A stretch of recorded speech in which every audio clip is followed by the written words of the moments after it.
اللهم صل وسلم وبارك على سيدنا محمد وعلى اله وصحبه اجمعين. يا صباح الفل والورد والياسمين، صباح التفاؤل، صباح السعاده على قلوبكم. احلى متابعين في الدنيا حبايب قلبي، وحشتوني جدا جدا جدا. عاملين ايه؟ يا رب تكونوا بخير دايما وبصحه وبهنا. النهارده يومنا كله حلويات كده، بس سهله وسريعه. يعني لو حد طب عليك على فجأة هتقومي تعمليها في ثواني، مش هتاخد منك وقت خالص خالص، وهتعمليها احلى واجمل من اللي بره كمان. وطعمها حكايه يا بنات، تحفه تحفه تحفه. النهارده يوم حلو، كان حلو في اوله وفي الاخر بيلز. يلا بينا نشوف بقى يومنا هيبقى عامل ازاي. بس قبل ما نبدأ الفيديو ما تنسيش تحطي لي لايك وتشتركي في القناه وتفعلي الجرس عشان يوصلك كل جديد. يلا بينا نسمي الله ونصلي على الرسول ونبدأ الفيديو. معايا هنا يا بنات اول حاجه اهوت نص كيلو سميد. اول حاجه طبعا الصينيه اللي على جنب دي دهنتها بزبده او سمنه، يعني نص معلقه زبده او سمنه، ودهنيها كده بفرشه وتروحي ركنها على جنب. نحضر بقى معانا المقادير بتاعتنا. معانا نص كيلو دقيق سميد، معايا 3 معالق كبار جوز الهند، ربع معلقه بيكنج باودر، تمام. وطبعا كيس فانيليا او نص معلقه فانيليا. خلاص كده هنقلب بقى كويس المقادير اللي جافة مع بعضها كده. اعمليها بالطريقة ديت هتشرفك قدام الدنيا كلها. تحفة يا بنات، تحفة واجمل واحلى من المحلات كمان. ده سر الصنعة بقى بتاع المحلات. حاجة كده هتاكلي حاجة كده يعني كهرمانة كده، حاجة كده عسل عسل. خلاص كده اهوت انا ركنت المواد اللي الجافة على جنب اهوت. هنبدأ نعمل المواد السايلة. معايا هنا ايه بقى؟ كوباية سكر، كوباية سكر يعني ولا خشن قوي ولا ناعم، يعني سكر ابيض اهو بتاعنا. ومعايا معلقة كبيرة عسل كلوكوز او 100 جرام، معلقة كبيرة عسل كلوكوز، تمام. اهو خلاص كده يا بنات اهوت هحطهم على النار لغاية ما يسيحوا معايا خالص، يعني السكر يتكرمل معايا. انا هعمل النهارده الوصفه بتاعتي مكرمله، انا عايزاها تبقى مكرمله، تبقى الكرمله فيها كده. خلاص كده حطيت كوبايه السكر والمعلقه العسل كلوكوز. هنقعد نسيحها على النار، طبعا على نار هاديه مع نفسها كده، سيبها مع نفسها كده، بس كل شويه قلبيها. بس ما تجيبيش الجوانب، ما تقلبيش الجوانب، تحطها في النص. تقعدي تقلبيها كده من يعني في الطاسه بتاعتك او الحله بتاعتك من النص. معايا هنا بقى كوبايه الا ربع حليب، كوبايه الا ربع حليب. هنعمل ايه؟ هنحط نصها والنص الباقي مش هنحطه دلوقتي. نص الكوبايه هتحطيها على العسل الجلوكوز والسكر، وهو ايه، اول طبعا ما يتكرمل معاكي بتروحي منزلاه عليه. اول ما تنزلي اللبن بيروح ماسك في بعضه السكر. بتفضلي تقلبي لغايه ما تسيحيه كويس جدا، لازم يسيح معاكي كويس جدا على نار هاديه وتسيحيه. خلاص صح معايا اهو زي ما انتوا شايفين كده. طبعا انا شلت اهوت يعني ربع الكوبايه شلتها، حطيت نصه وشلت ربعه. تمام كده يا بنات، كده فاهمين لغايه دلوقتي؟ قولوا لي فاهمين. خلاص كده اهو يا بنات زي ما انتوا شايفين كده كرملت السكر بتاعي وضفت عليه اللبن. يعني ده الخليط ده كوباية سكر، نص كوباية لبن، ومعلقة عسل كلوكوز. زي ما انتوا شايفينه كده تقيل اهوت، متكرمل وتقيل خالص اهو.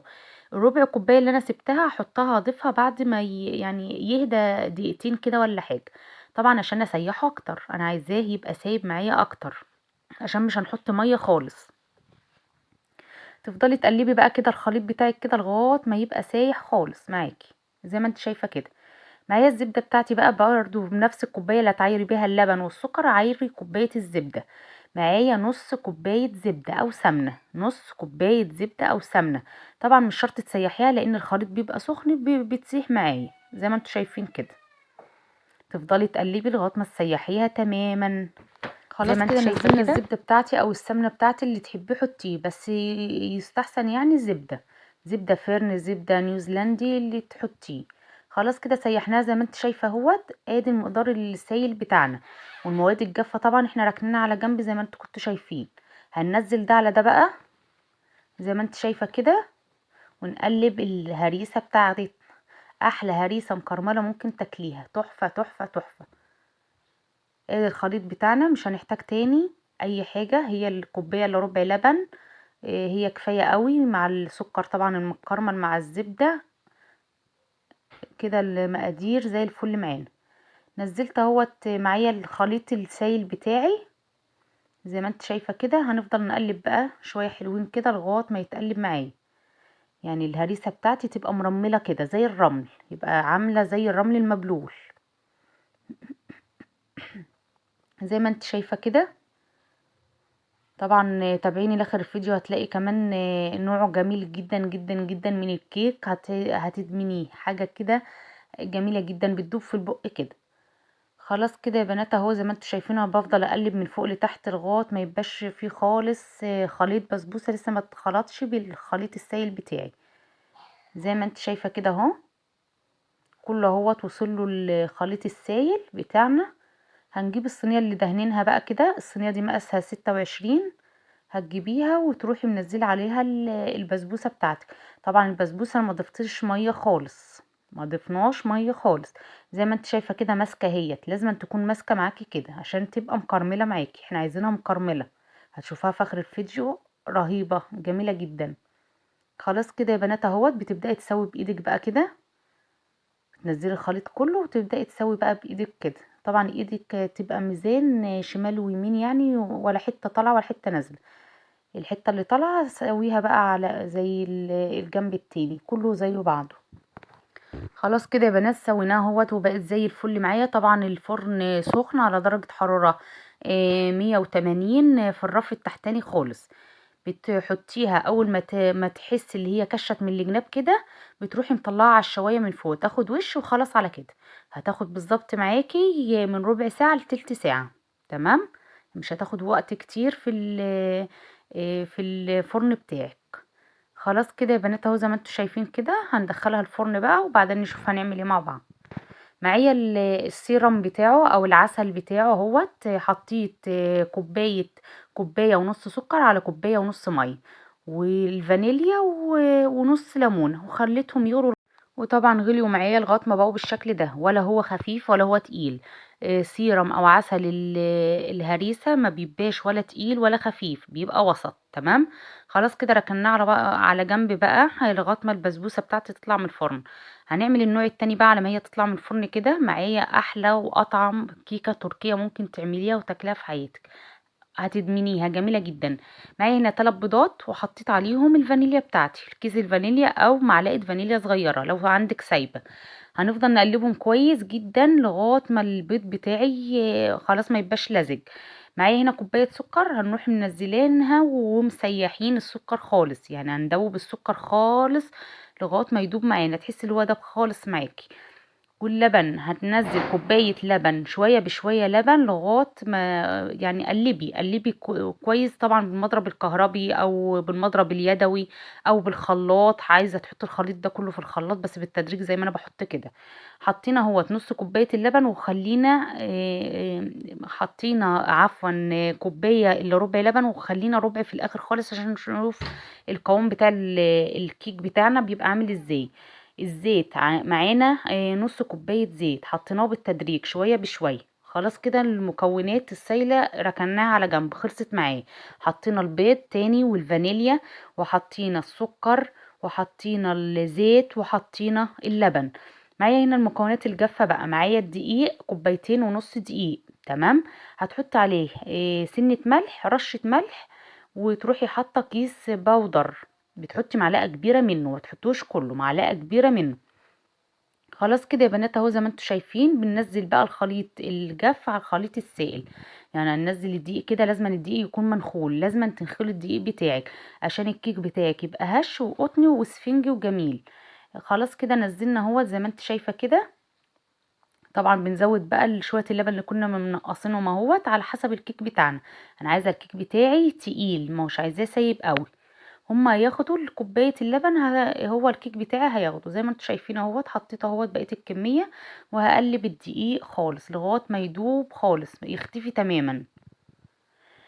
طبعا وانت بتعملي كده بقى قبل ما تنزليها في الصينيه، بتكوني طبعا الفرن بتاعك جاهز وسخن على درجه حراره طبعا 180. 180 في الرف التحتاني خالص. اول ما الكيك بتاعك تحسي اللي هو استوى خلاص من تحت، بياخد معاكي بالظبط ساعه الا ربع. اخر 5 دقايق بتشغلي الشوايه. خلاص كده نزلنا خلاص كده معلقه صغيره خل، معلقه صغيره خل. الخل ده لازمته ايه يا اسماء؟ بيخلي الكيك بتاعي سفنجي وابيض من جوه. خلاص كده اهو زي ما انتوا شايفين اهوت، هو بقى جاهز معايا اهو الخليط بتاعي. طبعا الصينيه بتاعتي انا جهزتها اهوت. مقاس الصينيه دي ايه؟ 36، اللي هي اكبر حاجه في الصواني اللي هي المستطيله. 36 في 30. هننزل بقى كده زي ما انتوا شايفين كده الخليط. طبعا انا مدهناها بزبده ومبدراها بدقيق عشان الكيك بتاعي ما يلزقش. لو عندك ورق زبده حطي ورق زبده، بس هي كده زي الفل، ولا هيلزق ولا حاجه، هتشوفوه في الاخر. خلاص. خلاص كده بقى زي الفل معايا اهوت. بتجيبي الاسباتيوله بتاعتك بقى، وبعدين تنزلي الخليط اللي في البوله بتاعتك اهو، عشان ما نهدرش كتير ولا نرمي حاجه. الاسباتيوله ديت بتنزل كل حاجه في البوله زي ما انت شايفه اهوت كده. خلاص بنسوي بقى الخليط بتاعي تقيل اهوت. شايفين انا بعمله ازاي بالاسباتيوله بتاعتي؟ تقيل خالص، ما هوش خفيف. شايفين يا بنات؟ لازم القوام يكون كده عشان الكيك بتاعك يطلع حلو. خلاص كده زي ما انت شايفه كده. خلاص هدق دقتين كده على الرخامه، عشان طبعا لو في فراغات ولا اي حاجه في الكيك ما يطلعش منه اي حاجه، يعني يبقى متساويه. بعد ما تستوي تبقى متساويه الكيكه بتاعتي. وهندخلها الفرن على درجه حراره 180 في الرف التحتاني. اول ما تحسي الكيك بتاعك استوى بتروحي مطلعه على الشوايه فوق تاخد وش. وخلاص على كده بتاخد قد ايه؟ ساعه الا ربع. خلاص كده هنعمل الطبقه التانية من الكيك. معايا هنا اهو، معايا كوباية كريمة شانتيه، عليها كوباية لبن، كوباية لبن أو كوباية حليب، عليها معلقتين سكر وذرة فانيليا أو معلقة فانيليا صغيرة. لا، كيس فانيليا. لو عندك أكياس حطي كيس. خلاص كده بننزل اللبن طبعا بالتدريج. طبعا يعني اي مواد سائله يا بنات ما تنزلهوش مره واحده، نزليه بالتدريج وشوفي الكميه اللي قدامك هتاخد قد ايه منك. معايا المضرب الكهرباء بتاعي بقى، هبدا اشتغل بيه كده لغايه ما الكريمه بتاعتي تمسك خالص. انا خلاص خلصت وحطيت بقيه كوبايه اللبن. تمام. خلاص كده هو جاهز معايا. ادخله بقى التلاجة لغايه ما الكيك بتاعي يجهز. بقى زي الفل معايا اهوت. لازم أن يكون متماسك كده معايا، انا عايزاه متماسك. كنت بوريكم يعني باقي معلقتين من الكوبايه، معلقتين اتنين بس لبن من الكوبايه. خلاص كده يا بنات صينيه الهريسه بتاعتي طلعت اهي، بقت زي العسل يا سيدي على الجمال. شايفين الجمال؟ عسل عسل عسل، تحفه. قومي اعمليها بقى لاولادك وفرحيهم وقولي لي رايك في التعليقات. حاجه كده عسل عسل عسل عسل. وادي السيرم بتاعي طبعا كان سخن. اول ما طلعت رحت ساقيها على طول بيه. الكوبايه ونص هم قضوا بالظبط اهو، كوبايه ونص ميه على كوبايه ونص سكر، وطبعا الفانيليا بتاعتك ونص ليمون. خلاص كده اهوت انا سقيتها. غطيها بقى لغايه ما تبرد شويه عشان اعرف اقطعها. وادي الكيك بتاعي برضو بقى زي العسل معايا. شايفينه واخد وش جميل كهرماني وجميل ازاي؟ تحفه تحفه تحفه. اول ما يطلع بقى وهو سخن بتسقيه بكوبايه ونص لبن، كوبايه ونص، ما تزوديش عن كده. انا عايزه الكيك بتاعك ما يبقاش طري قوي، ما يبقاش يعني يبقى كله لبن. في ناس بتعمله كله لبن. لو انت بتحبيه غرقان في اللبن، هو الكيك اساسا اصله لازم يبقى غرقان في اللبن. خصوصا الكيك التركي ده اللي هو التريليتشا التركية يا بنات، كيكة الحليب الساخن تحفة. جربوها بالطريقة ديت هتعجبك جدا. خلاص كده اهوت بعد ما هديت خالص من اللبن. طبعا سقيتها كوباية ونص لبن، عايزة تسقيها كوبايتين زي ما انا قلت ماشي، حط لها كوبايتين، هي اصلها بتبقى غرقانة في اللبن. طلعنا بقى الكريمة بتاعتي اهيت زي ما انتوا شايفين كده، وهنعمل وشها بقى بالكريمة كده بتاعتنا. هنشيل بس معلقة على جنب للتزيين في الاخر. زي ما انتوا شايفين كده هنجيب اي حاجة بقى نسوي كده، تحاولي تسوي كده يعني يبقى كله سوا بعضه، يبقى السطح كله متساوي. صلوا على النبي بقى كده واذكروا الله، وحطي لي لايك لو لسه ما حطيتيش عشان تشجعوني انزل لكم حاجات حلوة زي دي. خلاص كده يا بنات اهوت زي ما انتوا شايفين كده. هنركنها على جنب بقى لغايه ما نعمل الطبقة التالتة.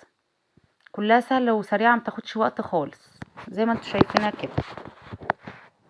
انا جبت طبعا اي حاجه برضو عشان اسويها، شكلها كده ما كانش عاجبني اهوت. زي ما انتوا شايفين جبت المقصوصه العاديه بتاعتنا اهيت وسويتها بقت سوا بعضها اهي زي ما انتوا شايفين. لو انت ما عندكيش اللي هي البتاعه بتاعت الجاتو او التورت او الحاجات دي اللي بتساوي السكينه، يعني اعملي بدي، اتصرفي اي حاجه اعملي بيها زي ما انت شايفه كده. خلاص هي اتسوت اهيت وبقت زي الفل معايا اهيت. هركنها على جنب بقى ونشوف هنعمل ايه. طبعا انا كنت بقول لكم انا شايله معلقه اهيت عشان نزين بيها. في الاخر خالص هنشوف هنعمل بيها ايه. معايا هنا بقى يا بنات اهوت طاسه على النار، حطيت فيها كوبايه وربع سكر، كوبايه وربع سكر اللي هو المج الكبير ده. هتفضلي بقى تقلبي فيه، تسيبيه على النار لغايه ما يتكرمل معاكي، يسيح خالص معاكي. طبعا النار بتبقى متوسطه، ولا هي عاليه ولا هي واطيه، زي ما انتوا شايفين كده اهو. هو صح خالص معايا اهوت، بس لسه فيه برضو تكتلات صغيره اهي زي ما انتوا شايفينها، بنفضل نسيح برضو فيه عشان ما يبقاش فيه كلكعه خالص في السيرم بتاعنا. شايفين اهو يا بنات زي ما انتوا شايفينه كده. طبعا اول ما يجهز معايا بالشكل ده، اول ما يسيح معايا خالص السكر، بتروحي منزله اللبن عليه. بتنزلي كوبايه لبن، هننزل شويه بشويه زي ما انتوا شايفين كده. طبعا اول ما ننزل بيجمد معايا ازاي، بعد كده هيسيح طبعا على النار، ده كله هيسيح اهو زي ما انتوا شايفين كده. صح معايا خالص وبقى زي الفل معايا اهوت. انا كنت بوريكم اللي هو البودره بتاع الكريم كراميل، طبعا حابه تحطي معلقتين منها حطي، انا حطيت معلقه وكانت طعمها رهيب، كانت حلوه يعني. حطيت اهوت اول ما خلاص السيرم جهز معايا، حطيت معلقتين زبده، معلقتين زبده او سمنه، بس يستحسن زبده. تمام. خلاص جهز معايا وبقى زي الفل معايا اهو يا بنات. انا استنيت على ما يبرد شويه حاجه بسيطه، وبعدين نزلته على الكريمه بتاعتي. طبعا بتحاول تسوي بقى كده من الجوانب، وهو اول ما تنزليه بيلزق زي ما انتوا شايفين كده، يعني حاولي تظبطيه قبل ما يلزق خالص معاكي. شايفين الجمال بقى زي العسل. ادي المعلقه الكريمه اللي احنا كنا سايبينها اهو على جنب، وقلت لكم هنسيبها هنستخدمها في الاخر. بتحطيها في كيس كده حلواني او اي كيس عندك، وتروحي عامله كده خطوط بالعرض، نديها اي شكل يعني كده زي ما انتوا شايفين كده. طبعا الخرم اللي انا كنت خرماه كان تخين شويه، عشان كده عمل الخطوط تخينه. حاولي انتي ترفعي الخطوط بقى منك شويه زي ما انتوا شايفين كده يا بنات اهوت. بس كانت زي العسل، تحفه. بتجيبي بقى خلة او تجيبي اللي هي العود الخشب بتاع الكفتة ده، وتروحي عاملة كده خطوط اهوت بالطول اهي، راحة جاية كده زي ما انت شايفة كده. جميلة جدا، جربيها يا بنات على ضمانتي، تحفة تحفة تحفة تحفة، رهيبة، طعمها جميل ومختلفة تماما عن الكيك بتاعنا. شايفين الجمال؟ ايوه بقى يا سيدي على الجمال، تحفة. قومي يلا اعمليها رخرة وقولي لي رأيك فيها. وفي البسبوسة المكرملة بتاعتنا برضه هنشوفها في الاخر، القطع بتاعتنا هتبقى متماسكة وقد ايه جميلة. اعملي بقى، اقعدي اعملي خطوط بقى زي ما انا بعمل كده، كذا خط يعني. حابة تضيقها شوية عن كده ضيقيها زي ما انت حابة يعني. انا سبتها تبرد شوية طبعا، حطها في التلاجة شوية عشان تتماسك شوية، وبعدين تعمليها تقطعيها زي ما انا بقطعها كده. شايفين الجمال؟ جميلة يا بنات. هنطلع بقى حتة كده منها ونشوفها عاملة ازاي. شايفينها جميلة ازاي؟ تحفة وشكلها جميل، تستغني عن الجاتو وتستغني عن اي حاجة. ده جميلة جدا جدا جدا، ولا تجيبي حاجة من بره ولا حاجة، بنعمل كل حاجة في البيت وتفرحي ولادك بأقل التكاليف. شايفين الجمال؟ سهلة وسريعة، جميلة جدا، وبتتقطع بكل سهولة، ما بتاخدش وقت خالص اهيت مني، يعني ما بتعبش على مقطع الحتة. الكوباية ونص حلوة جدا للكيكة دي، يعني ما تزوديش عن كده، حابة تزودي زي ما انا قلت زودي نص كمان بس. خلاص كده يا بنات اهوت. وادي البسبوسة بتاعتنا برضو هنقطعها مع بعض، نشوفها عاملة ازاي بعد ما بردت. طبعا لما تيجي تقطعي الحلويات بتستني عليها على ما يبرد، يعني ربعاية كده وتقطعي عشان القطع بتاعتها تطلع متماسكة معاكي، هتبقاش مهرية. شايفين البسبوسة مكرملة معايا وشكلها جميل ازاي؟ تحفة. الصورة كمان ظلموها، يعني هي في الاصل جميلة جدا ولونها ذهبي وجميل جدا جدا. هنطلع حتة بقى كده نشوفها عاملة ازاي. شايفين الجمال؟ انا كنت بقى قربت الكاميرا قوي عشان تشوفوها من جوه عامله ازاي.